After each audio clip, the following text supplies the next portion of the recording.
Hi guys, this is Kiadebs and today we're going to solve problems in the introduction of principles of communication. So let's go. First problem. A frequency of 27 MHz has a wavelength of approximately. So ang hinahanap dito is ang wavelength. So let us recall the formula. Wavelength is equals to the speed of light over the frequency. And we know that the speed of light is equals to approximately 3 times 10 raised to the power of 8 meter per second over, given ang frequency, 27 times 10 raised to the power of 6 hertz. And that is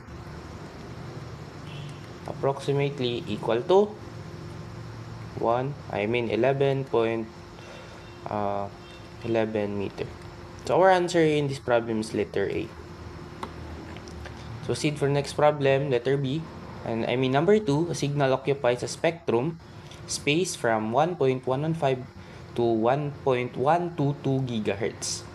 And the bandwidth is, hinahanap ang bandwidth. So, since hinahanap ang bandwidth, let us recall the formula of bandwidth.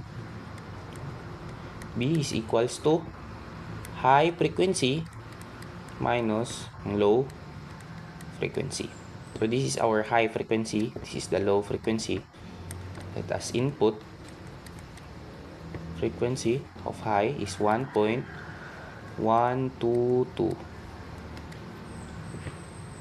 minus 1.115. And because same lang sila ng unit, of course, gigahertz. Yan, para mas madali. And then, if minus natin yan, magkakaroon tayo ng 0.007 gigahertz. And tingin natin, wala sa choices yung answer. Because ang 0.007 gigahertz is also equals to 7 megahertz. So our answer is letter B. Let us proceed for the next problem. Problem number 3. The values of Vmax and Vmin as read from AM wave or amplitude modulation wave on an oscilloscope are 2.8 and 0.3. The percentage of modulation is... Okay, to find the percentage of modulation, we should find first the modulation index. Okay, modulation index is Vmax minus Vmin and over Vmax plus Vmin. And this is the modulation index. And to find the percentage of modulation, times lang natin ang answer ng 100%. Okay? So, let us input or plug in. Ang Vmax natin is ang 2.8. Of course, yan yung mas malaki. 2.8 minus 0.3 over ang sum ng dalawa, 2.8 plus 0.3 times 100%. So, magkakaroon tayo ng 0.8064 times 100%. Then, ang percentage of modulation will be equals to 80.64%.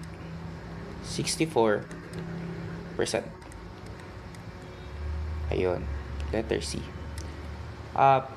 Take note lang guys, if ang hinahanap ay modulation index, hindi na tayo kailangang mag-multiply ng 100%. But if ang percentage of modulation ang hinahanap, we need to multiply it by 100% kasi percentage yung hinahanap. Okay, for number 4, a carrier uh, of 880 kilohertz is modulated by a 3.5 kilohertz sine wave. The LSB and USB are respectively. So LSB or the lower sideband and USB upper sideband. So the formula of LSB, let us recall, ang formula ng LSB is equals to frequency ng carrier minus frequency ng modulated signal. So, let us identify what is FC and FM. FM is ito, frequency ng modulation. Modulated by, ayun.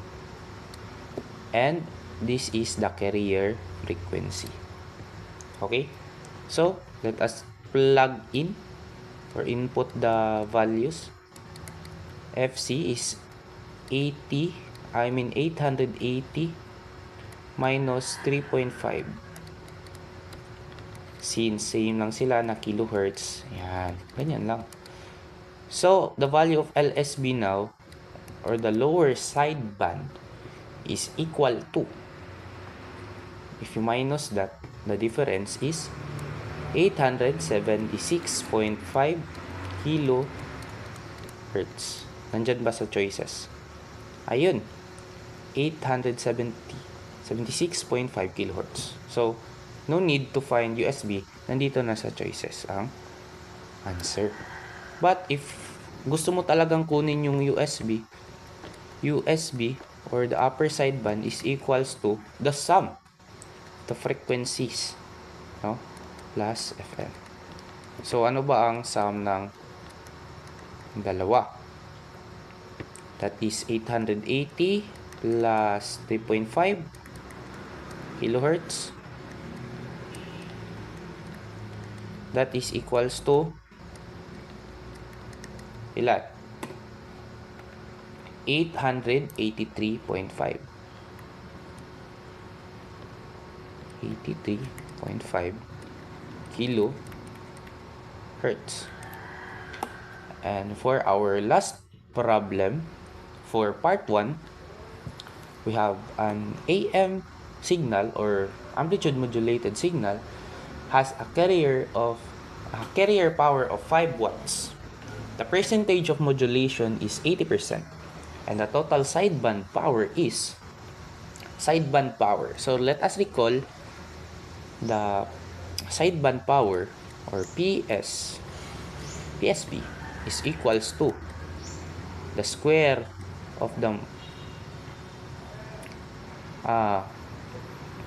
modulation index, square modulation of index plus the power of the carrier over 2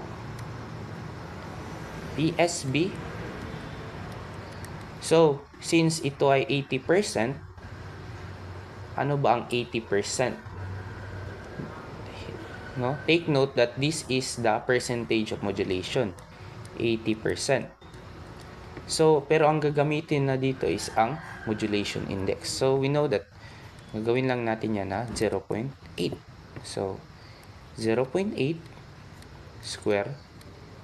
Tapos, ang power ng carrier, 5 watts over 2. So, PSB is equals to ilan? 1.6 watts. So, our answer is letter B. So, dito lang tayo guys. And kita-kits for the part 2. So, dito na tayo magtatapos. So, God bless guys.